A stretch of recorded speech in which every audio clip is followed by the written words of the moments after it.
नमस्कार, मैं अखिलेश आनंद हूं।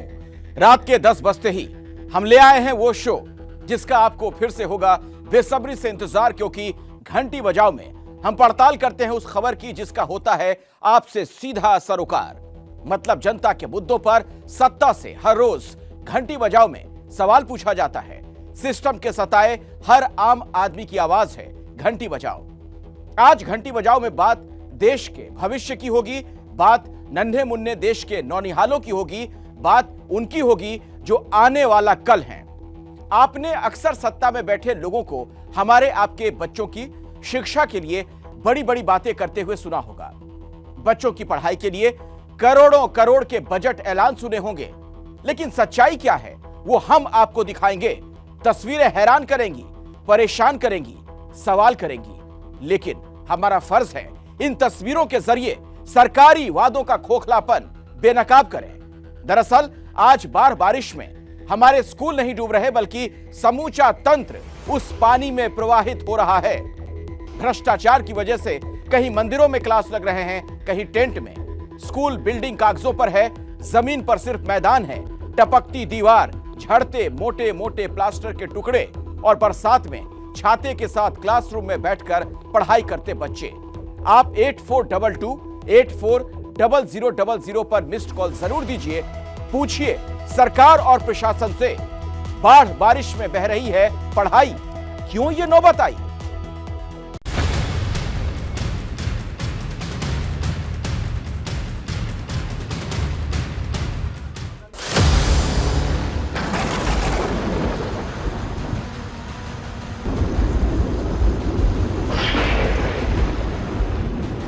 बाहर आसमान से टपकती आफत, क्लासरूम के अंदर छत से टपकता खतरा।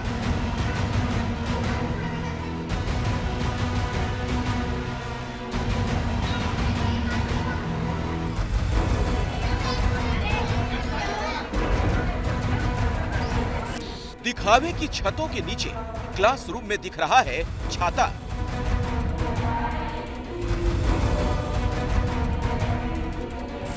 कहीं मौसम के साथ बदल रहा है स्कूल, कभी मंदिर, कभी टपरे में चल रही है क्लास।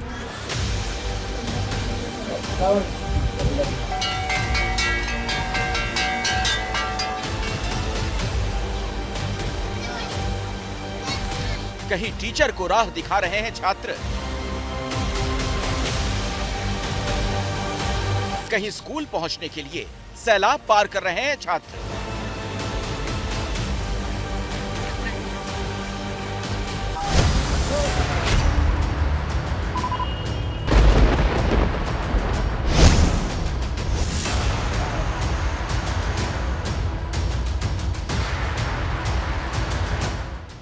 बारिश ने देश को बेहाल किया हुआ है। मौसम की बारिश को नाकाम प्रशासन ने आसमान से बरसती आफत बना दिया है। घरों से निकलना दूभर, सड़कों पर चलना दूभर। लोग अपनी जान तक गंवा रहे हैं और इन सब के बीच देश के कई इलाकों में पढ़ाई भी मौसमी बाढ़ में गोते लगाने को मजबूर है।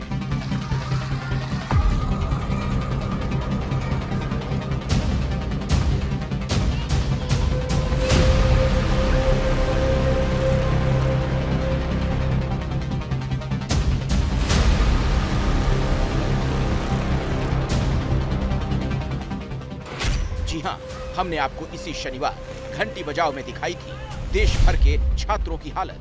कैसे जगह जगह छात्र स्कूल तक पहुंचने का खतरा उठा रहे हैं, कैसे पूरी की पूरी स्कूल बसें ही बाढ़ का शिकार हो रही हैं, तो कहीं नदी नाले पार करके छात्र स्कूल पहुंचने से पहले ही दे रहे हैं जिंदगी का इम्तिहान। और अब आपके चैनल एबीपी न्यूज ने की है कई और स्कूलों की भी पड़ताल। हमारे रिपोर्टर्स कई जगहों पर बच्चों का हाल लेने पहुंचे और स्थिति बेहद गंभीर निकली। बारिश ने सिर्फ स्कूल तक छात्रों को पहुंचाने में नाकाम प्रशासन की पोल नहीं खोली, बल्कि शिक्षा के मंदिरों का हाल भी बेहाल है। तस्वीरें फिर सवाल उठा रही हैं। बारिश में बह रही है पढ़ाई, क्यों ये नौबत आई?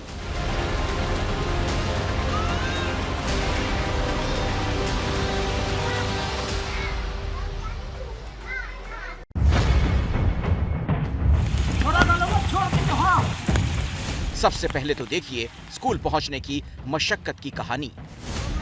जिंदगी और मौत का ये खेल चल रहा है मध्य प्रदेश के शाजापुर जिले में। शाजापुर जिले की काला पीपल तहसील मुख्यालय से सिर्फ 9 किलोमीटर दूर गांव देवराखेड़ी में बारिश के दिनों में गांव वालों को इसी तरह रस्सी के सहारे जान जोखिम में डालकर नाले को पार करना पड़ता है। उफनते नाले को पार करना कईयों के लिए मजबूरी है, लेकिन इनमें स्कूली बच्चे भी हैं जिन्हें अपना भविष्य संवारने के लिए स्कूल जाना भी जरूरी है और वो पढ़ने लिखने के लिए ये खतरा मोल लेने के लिए मजबूर है।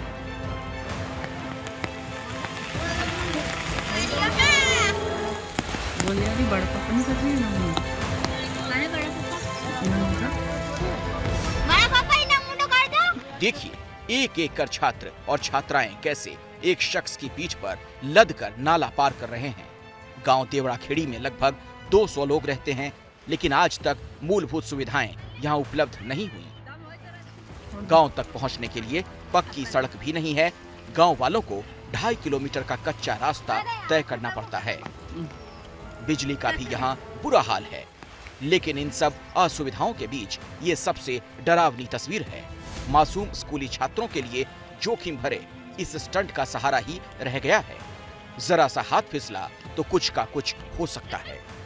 और तो और अगर बारिश बहुत ज्यादा हो जाती है तो ये रास्ता भी बंद हो जाता है। बच्चे स्कूल तक पहुंच ही नहीं पाते। हमारे गांव में पुलिया की समस्या है। बच्चे ऐसे ही आते हैं तैर कर, बड़ी दिक्कत आ रही है। ना 24 घंटे की लाइट है, ना कुछ नहीं। शासन द्वारा कुछ भी काम नहीं किया गया है हमारे गांव में। घंटाली गांव में लाइट ही नहीं है और ना कोई पुलिया है, ना किसी गांव से जाने के लिए, संपर्क जोड़ने के लिए, गांव से बाहर जाने के लिए भी रास्ता नहीं है। वैसे आपको याद दिला दें, सिर्फ 3 दिन पहले शाजापुर की ये तस्वीर और उसी के साथ तेलंगाना से आई ये तस्वीर। स्कूल बस में फंसे बच्चों की जान आफत में आ गई जब बसें सैलाब में उतार दी गई। वक्त से चेतावनी नहीं मिली और खामियाजा नन्ही जानों ने भुगता। और बाढ़ सिर्फ बाहर नहीं, स्कूल के अंदर भी कोहरा मचा रही है। उत्तर प्रदेश के मथुरा में स्कूल परिसर में भरा पानी आप देख रहे हैं। तस्वीरें हैं बलदेव ब्लॉक के प्राथमिक विद्यालय की। स्कूल तालाब में बदल चुका है और बच्चों की पढ़ाई, ये हो रही है पढ़ाई। जो बच्चे अभी अभी खुद पानी में चल रहे थे, वो गुरुजी के लिए पुल बना रहे हैं, क्योंकि गुरुजी अपने पैर पानी में क्यों भिगोएं भला। मैम के लिए एक एक कर बड़ी शिद्दत के साथ छात्र कुर्सियों का पुल बनाते नजर आए। टीचर उस पर से गुजरती जाती हैं।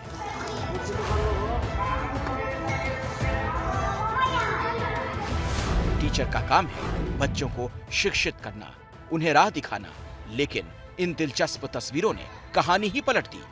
स्कूल की छुट्टी होने के बाद ये हर भारी बारिश के बाद की तस्वीर है।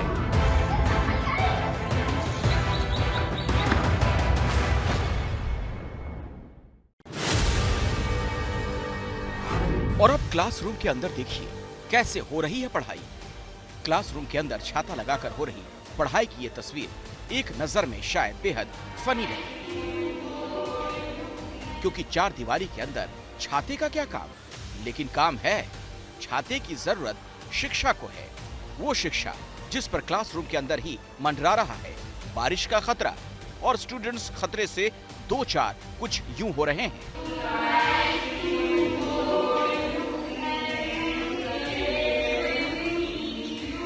मध्य प्रदेश के सिवनी के आदिवासी ब्लॉक घनसौर के खैरी कला गांव में मौजूद है ये प्राथमिक स्कूल, जिसकी तस्वीरें आप देख रहे हैं। क्लासरूम के पिछले हिस्से में टपकता पानी, बीच में बिछे मैट पर छाता लगाए बच्चे और बोर्ड पर लिखा है लेसन 1 द ट्री। साथ ही पड़ी है तारीख, जो है इसी मंगलवार की 26 जुलाई 2022। दरअसल स्कूल का भवन पूरी तरह से क्षतिग्रस्त और जर्जर हो गया है और सीलिंग से टपकते प्लास्टर के साथ ही गिरती बारिश की बूंदों में स्कूल कुछ इस तरह संचालित हो रहा है। भीगने से ज्यादा गिरते प्लास्टर से जान का खतरा लगातार बना रहता है।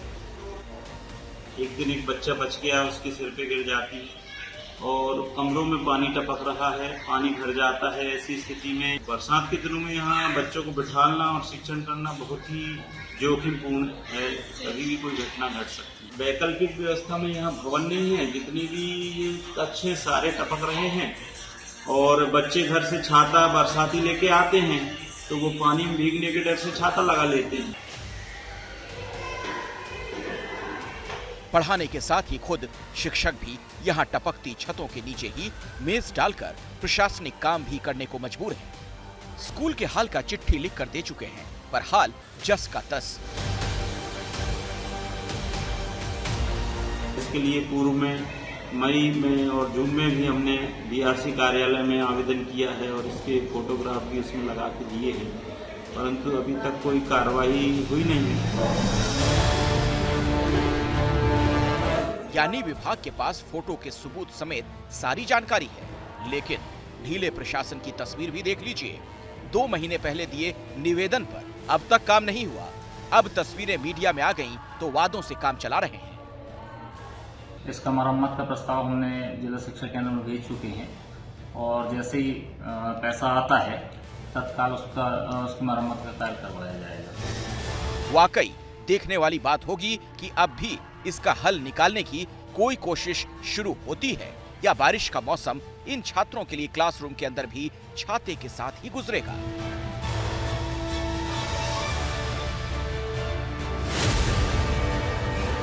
छतों से टपकते प्लास्टर का खतरा सिर्फ मध्य प्रदेश में नहीं बल्कि राजस्थान समेत उत्तर प्रदेश से भी ऐसी तस्वीरें आईं जहां प्रशासन की ढिलाई से बच्चों की जान आफत में आ गई। यूपी के औरैया में ढह चुकी ये दीवार एक स्कूल की इमारत की है। लगातार 2 दिनों की बारिश के बाद औरैया जिले के प्राथमिक विद्यालय की बाउंड्री की दीवार ढह गई, जिससे एक बड़ा हादसा हो सकता था। मलबा ही देख लीजिए और कल्पना कीजिए अगर यही हादसा यहाँ खेल रहे बच्चों की मौजूदगी में होता तो न जाने कितने मासूमों की जिंदगी खतरे में आ जाती। यूपी में बीजेपी सरकार शिक्षा को लेकर सख्त दिखती है। सरकारी स्कूलों की जर्जर बिल्डिंगों को सुधारने के लिए इन स्कूलों के कायाकल्प के लिए करोड़ों का बजट भी दिया, जिसके बाद इन स्कूलों की मरम्मत का काम भी हुआ। लेकिन औरैया की यह तस्वीर बता रही है एक अलग कहानी। स्कूलों की पोल खुलती नजर आ रही है। जब एबीपी न्यूज ने बेसिक शिक्षा अधिकारी से इस मामले पर बात करनी चाहिए तो पहले तो उन्होंने इनकार कर दिया, लेकिन आखिर में दीवार की मरम्मत की बात कहकर पल्ला झाड़ दिया। और गौर करिएगा, ये हादसा तब हुआ है जब दीवार के पीछे ही एक तालाब भी मौजूद है, जिससे मासूमों की जान को दोहरा खतरा है। मैंने उसकी जांच करवा ली है। मौके पर पहुंचकर उन्होंने वहाँ की सब जो स्थिति है उसको देखा। इसके बाद हमने ईओ जो नगर पालिका उनसे संपर्क किया और उससे संबंधित उन्हें जानकारी दी और अपने उच्च अधिकारियों को भी मैंने इस चीज़ से अवगत कराया। बाउंड्री हाँ जैसे भी संभव होगा कि वहाँ के जिससे बच्चों का कोई खतरा ना हो, इस वजह जो भी संभव हो सकेगा वो कार्य हम लोग जल्दी से जल्दी करने की कोशिश करेंगे, क्योंकि वो इसके पीछे का तालाब भी था जिसकी वजह से बच्चों को प्रॉब्लम न पहुँचे। और गिरती दीवारें बताती हैं कि छतों का क्या हाल है। बताती हैं कि टपकती छतें भी मौत को न्योता हैं। ये बड़े बड़े क्रैक्स, छतों में दरारें, ये हाल बयां कर रही हैं अजमेर राजस्थान के Mahatma Gandhi government English medium school का। शासन से और शिक्षा विभाग से निवेदन करना चाहूँगा कि ये ग्राउंड में भर्ती कराएं और स्कूल के कमरों की रिपेयर करवाएं। बरसात में बच्चों को काफ़ी परेशानी का सामना, बरसात में तो बहुत ज़्यादा परेशानी होती है। कमरों स्कूल के सारे कमरे टूटे हैं। सारे कमरे लगभग सारे कमरे ही पानी टपक रहा है छतों में से। किस तरह की परेशानी हो रही है आप लोगों को? स्कूल टूट रही है, स्कूल में टूट रही है, पानी भी भरा हुआ है। हाँ, पानी भरा हुआ है, चारों तरफ पानी भरा हुआ है। शिक्षक और छात्र दोनों परेशान हैं। स्कूल के कमरे टपक रहे हैं। 1950 में बना ये स्कूल जर्जर हाल में है और बारिश से हालात और भी ज्यादा नाजुक बन जाते हैं।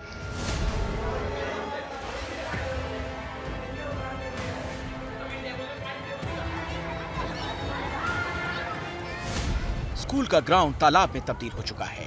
एक तरफ रिपेयर का काम भी चल रहा है। छत नदारद है, जो बताती है उससे लगी बाकी छतों की मजबूती कितनी है।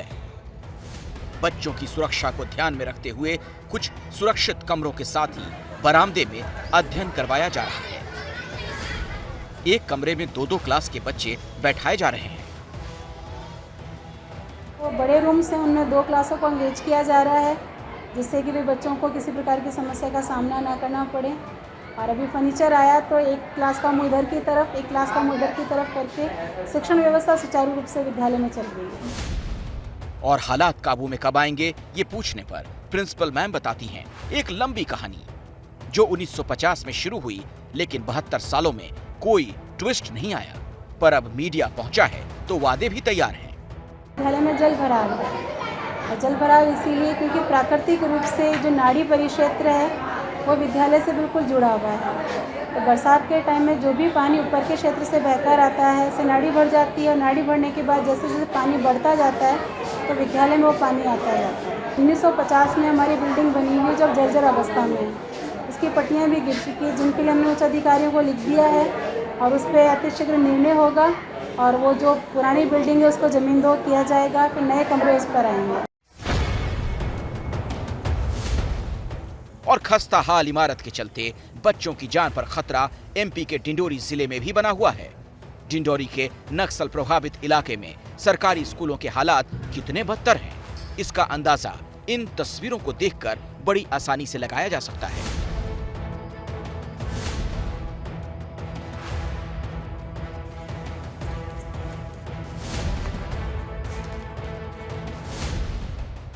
मध्य प्रदेश और छत्तीसगढ़ राज्यों की सीमा पर मौजूद इस गोपालपुर हायर सेकेंडरी स्कूल भवन की हालत इतनी खस्ता हो चुकी है कि बारिश से बचने के लिए जर्जर हो चुकी छत के ऊपर प्लास्टिक बिछाया गया, लेकिन बारिश की बूंदें फिर भी छत से क्लासरूम में टपकती रहती हैं। छत का प्लास्टर भी इतना कमजोर हो गया है कि टूट-टूट कर बेंच और टेबल पर गिरता है। और डर लगता है यहाँ बेंच कंक्रीट वगैरह भी गिरता है क्या ऊपर? यस सर, कई बार गिर जाता है, कभी कभी तो स्टूडेंटों के सिर में भी मोच आ जाती है।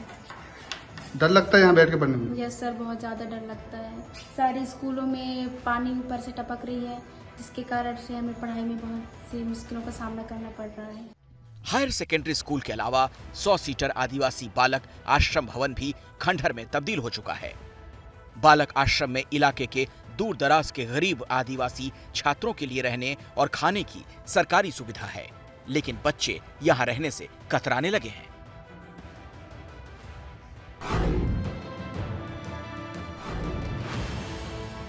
और अब पेश है ऐसे क्लासरूम की तस्वीरें जो स्कूलों की इमारत में नहीं बल्कि टेंटों और मंदिरों में चल रही हैं। बिना ब्लैक बोर्ड के आस्था के मंदिर को बदल दिया गया शिक्षा के मंदिर में। तो दूसरी बरसाती मौसम में टेंट के नीचे चल रही है क्लास। और जो स्कूल में मौजूद है वहां हाल ये। और इन सभी तस्वीरों के जरिए बारिश बाढ़ ने खोली है पोल मध्य प्रदेश के गुना की। शिक्षा देने वाली व्यवस्था का खस्ता हाल बयां कर रही हैं ये तस्वीरें।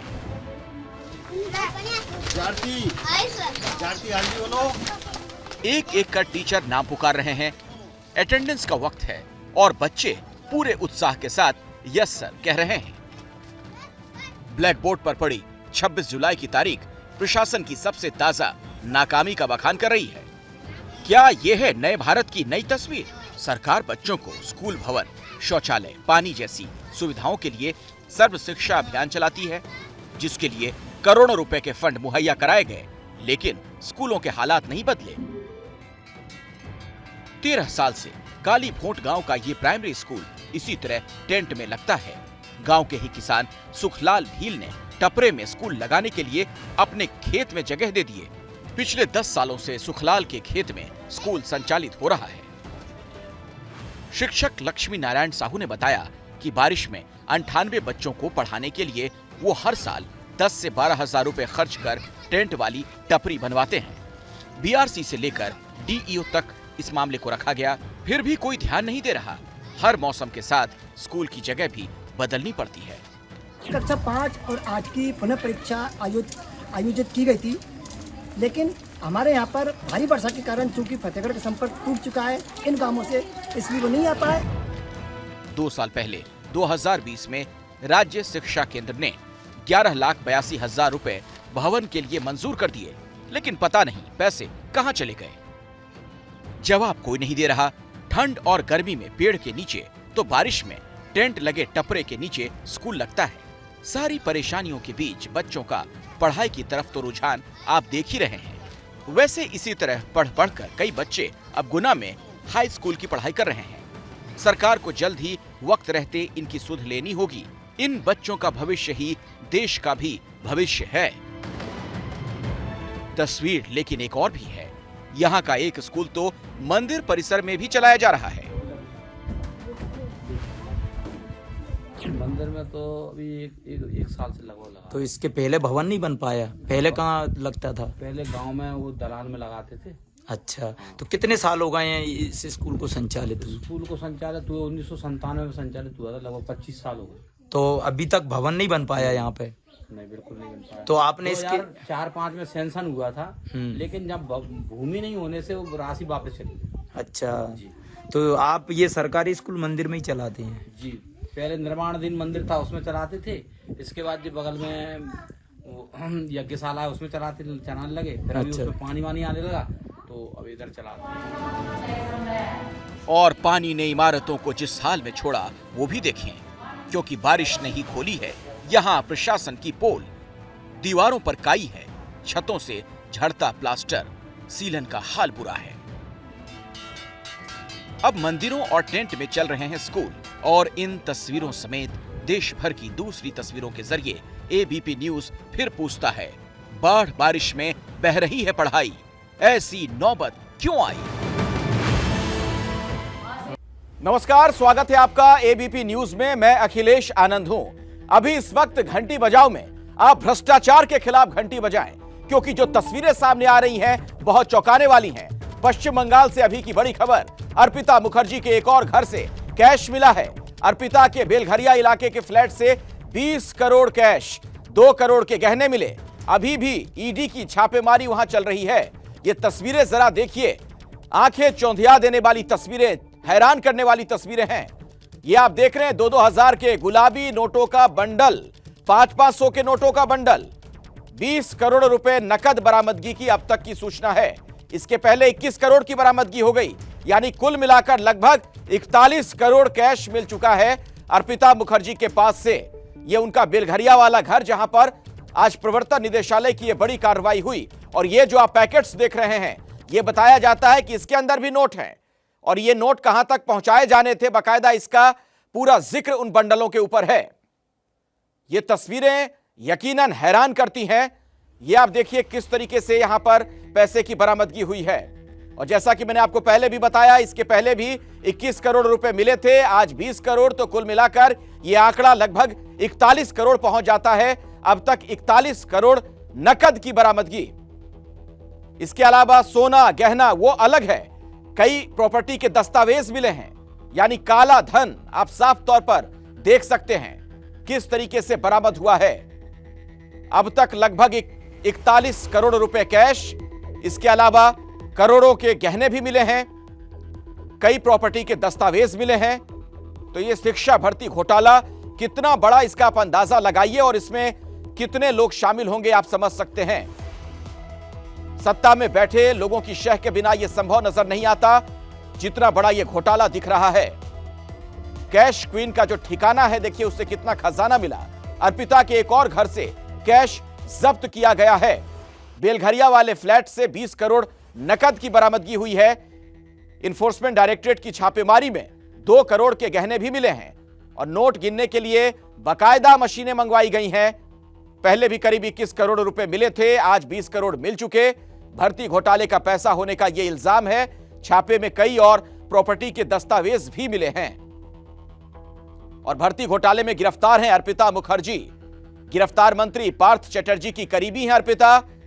और जांच की आंच कहां तक पहुंच रही है आप समझ सकते हैं। अर्पिता के नाम पर निवेश करने का शक। और जहां ये बरामदगी हुई है वहीं पर मौजूद है हमारी सहयोगी मनोज्ञा लोईवाल। सीधे एक बार फिर से मैं उन्हीं के पास आपको लिए चलता हूं। मनोज्ञा, अभी क्या जानकारी और मिल पा रही है, कितनी बड़ी बरामदगी?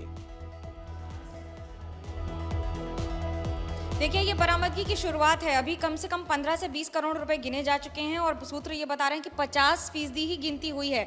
4 बड़ी मशीनों का इस्तेमाल हो रहा है और इसी तरह से एक के बाद एक फ्लैट में जहां पर पुख्ता सबूत हैं उन पर आगे की रेड भी कार्रवाई होगी। यानी कि अभी हो सकता है रात भर तो गिनती जारी रहे, लेकिन पिछली बार क्योंकि मशीनें छोटी थी उसमें गिनती में समय ज़्यादा लगा था। हालांकि अब मशीनें बड़ी हैं, लोग ज़्यादा बुलाए गए हैं और बैंक्स की तरफ से, क्योंकि बैंक्स के जितने भी ऑफिशियल्स होते हैं उन्हें आदत होती है इस तरह के काउंटिंग करने की और उनसे जल्दी होता है ये काम। लेकिन अब 2 बातें बहुत महत्वपूर्ण, अभी भी मानिक भट्टाचार्य ईडी ऑफिस में है, उनसे लगातार पूछताछ जारी है और वहां पर आज उनसे पूछताछ हो रही, तो क्या उनकी गिरफ्तारी भी अब आने वाले कुछ घंटों में संभव है, इस पर अभी कुछ कहा नहीं जा सकता। लेकिन इस पूछताछ के साथ साथ ये जो नोटों की गड्डियां मिली हैं, ये जो नोटों के पहाड़ आप देख रहे हैं, ये करेंसी नोट्स जो इस समय जो चालू है, ऐसा नहीं है कि डिमोनेटाइजेशन का पैसा है या पुराना पैसा है, ये सारा इस समय का हाल ही के कुछ दिनों का रुपए और ये करेंसी नोट्स की बड़ी बड़ी गड्डियां ये सवाल कर रही हैं कि आखिर ये पैसा आया कहां से था, क्या ये एसएससी स्कैम का ही था, क्या ये मंत्री का पैसा था, क्या ये अर्पिता के पास रखा गया था या फिर अर्पिता के जरिए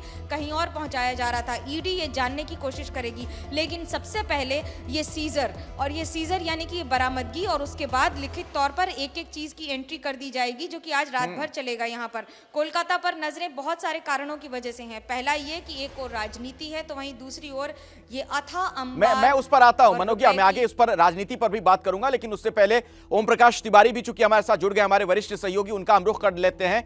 ओम प्रकाश, ये अकूत दौलत, ये काला धन, ये ब्लैक मनी जो बरामदगी हो रही है, ये कहां तक जांच की आज पहुंचती हुई दिख रही है? क्या सूचना और मिल पा रही है आपको? देखिए अखिलेश, मैं आपको बता दूं कि नोटों की काउंटिंग का काम अभी भी जारी है। ईडी के आला सूत्रों के मुताबिक ये काउंटिंग 15 करोड़ रुपए पार कर चुकी है। इसके अलावा सोने और जेवरात का जो मूल्य है वो भी लगभग 1.5 करोड़ रुपए पार कर चुका है। इसके अलावा कुछ सेल डीड और कुछ प्रॉपर्टी के दस्तावेज भी मिले हैं। पूछताछ के दौरान अर्पिता से ही इन फ्लैटों का पता चला था और अर्पिता से पूछताछ के आधार पर ही इस फ्लैट पर छापा मारा गया था। फिलहाल अभी ये जो काउंटिंग है अखिलेश, रात भर चलने की संभावना है और ये जो रकम की राशि है ये काफी दूर तक जा सकती है अखिलेश। और जितनी बड़ी ये बरामदगी है ओम प्रकाश, ऐसा लगता नहीं है कि इसमें बस कुछ ही लोग शामिल होंगे, ऐसा लगता है कि जैसे पूरा तंत्र, भ्रष्ट तंत्र इसमें शामिल रहा हो। देखिए अखिलेश, मैं आपको बता दूं, अर्पिता इस पूरे मामले की एक बहुत छोटी सी मछली है। सूत्रों के मुताबिक अर्पिता से जो पूछताछ चल रही है और जो उसकी डायरी डिकोड की गई है उसमें अनेक अहम नाम मिले हैं। अर्पिता ने सूत्रों के मुताबिक पूछताछ के दौरान यह भी बताया है कि ये पैसा किन लोगों के जरिए उसके पास तक आया था। तो आने वाले दिनों में इस मामले में गिरफ्तारी का सिलसिला और शुरू हो जाएगा और ये तो जाहिर सी बात है अखिलेश की अर्पिता के अलावा इस मामले में कई अहम किरदार शामिल हैं अखिलेश। जी शुक्रिया ओम प्रकाश तिवारी इस जानकारी के लिए आपका। हमारे साथ मनोज्ञा लोईवाल भी लगातार जुड़ी हुई है, हमारी सहयोगी। जहां पर यह कार्रवाई चल रही है वहीं पर मनोज्ञा मौजूद है।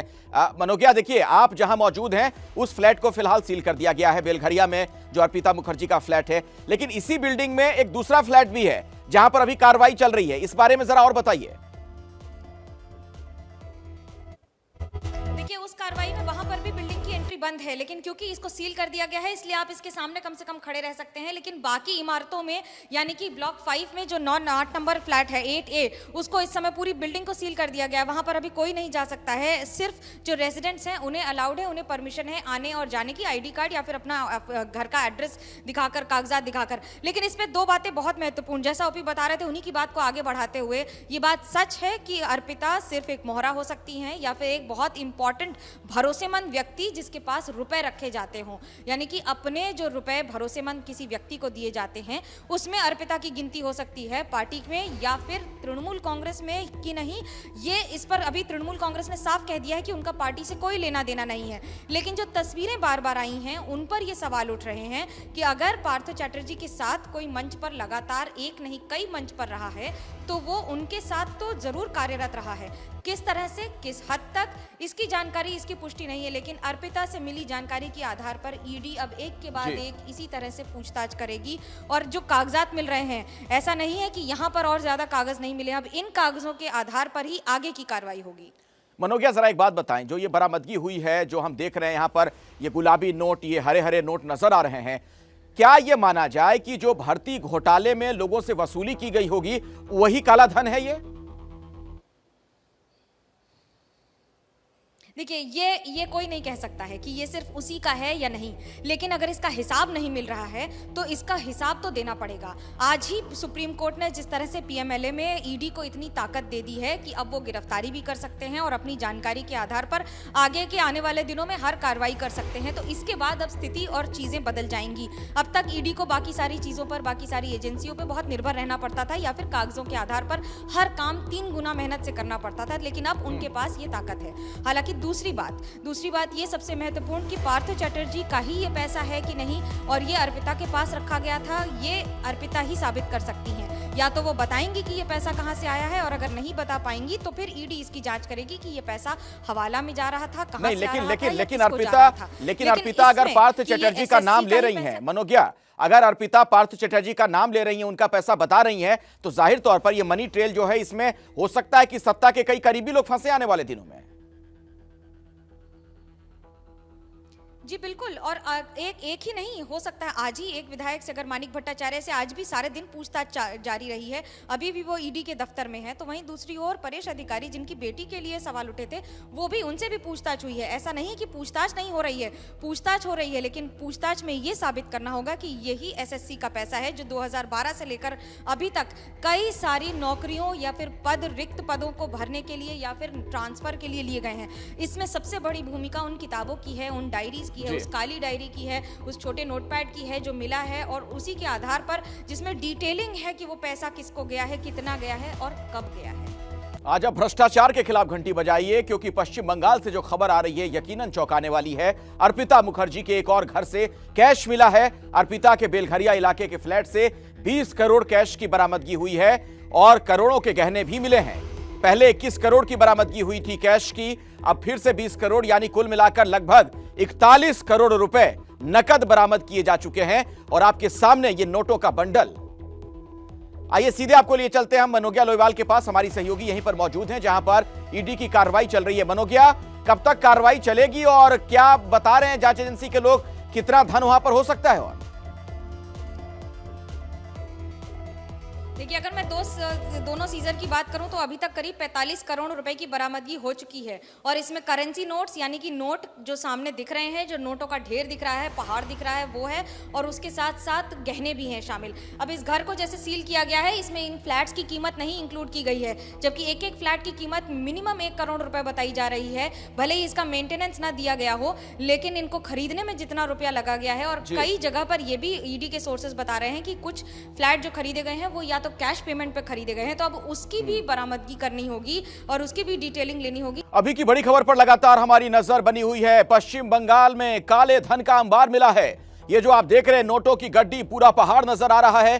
अर्पिता मुखर्जी के घर से इसकी बरामदगी हुई है। इसके पहले भी 21 करोड़ कैश मिले थे और आज भी 20 करोड़ कैश की बरामदगी अब तक हो चुकी है। ये आंकड़ा और भी ज्यादा बढ़ सकता है। इन सब के अलावा सोने के वहां पर गहने मिले हैं। ये जो बंडल आप देख रहे हैं, बताया जाता है कि इसमें नोटों की गड्डी इसके अंदर भी है और बाकायदा इस पर कुछ लोगों के नाम का जिक्र है जिन तक ये पैसा पहुंचना था। आप समझिए किस तरीके से ये पूरा ब्लैक मनी जमा किया गया। अर्पिता के घर पर और कितना कैश, ये एक बड़ा सवाल। पहले 21 करोड़ मिलते हैं, आज 20 करोड़ की अब तक बरामदगी हो चुकी है और इतना अधिक ये कैश है कि बाकायदा बैंक के कर्मचारियों को बुलाया गया ताकि वो नोट गिन सकें। कई मशीनें मंगवाई गई हैं नोट गिनने वाली। तो बंगाल शिक्षा भर्ती घोटाले से जुड़ा यह पूरा मामला बताया जाता है और इसमें कई सफेद पोश चेहरे आने वाले दिनों में बेनकाब होंगे। अर्पिता के एक और घर से कैश जब्त किया गया। आपको हम ये भी बता दें कि बेलघरिया इलाके में उनका जो ये फ्लैट है जहां से ये बरामदगी हुई, पास में ही एक और फ्लैट है उसी बिल्डिंग में, दूसरे ब्लॉक में, वहां अभी भी ईडी की कार्रवाई चल रही है। 2 करोड़ के गहने भी मिले हैं।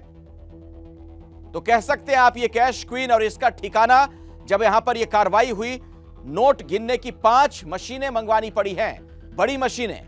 पहले भी करीब 21 करोड़ रुपए मिले थे, आज 20 करोड़ रुपए अब तक मिल चुके हैं। क्या यह भर्ती घोटाले का पैसा है? क्या लोगों को नौकरी देने के नाम पर उनसे पैसे वसूले गए थे?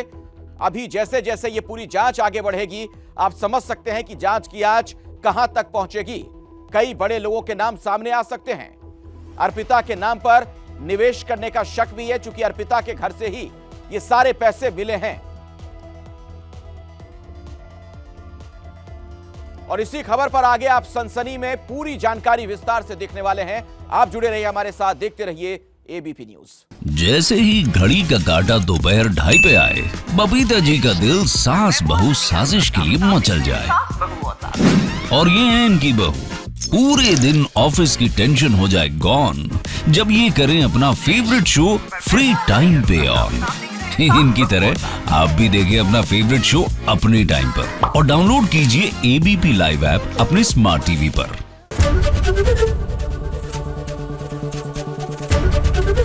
एबीपी न्यूज आपको रखे आगे।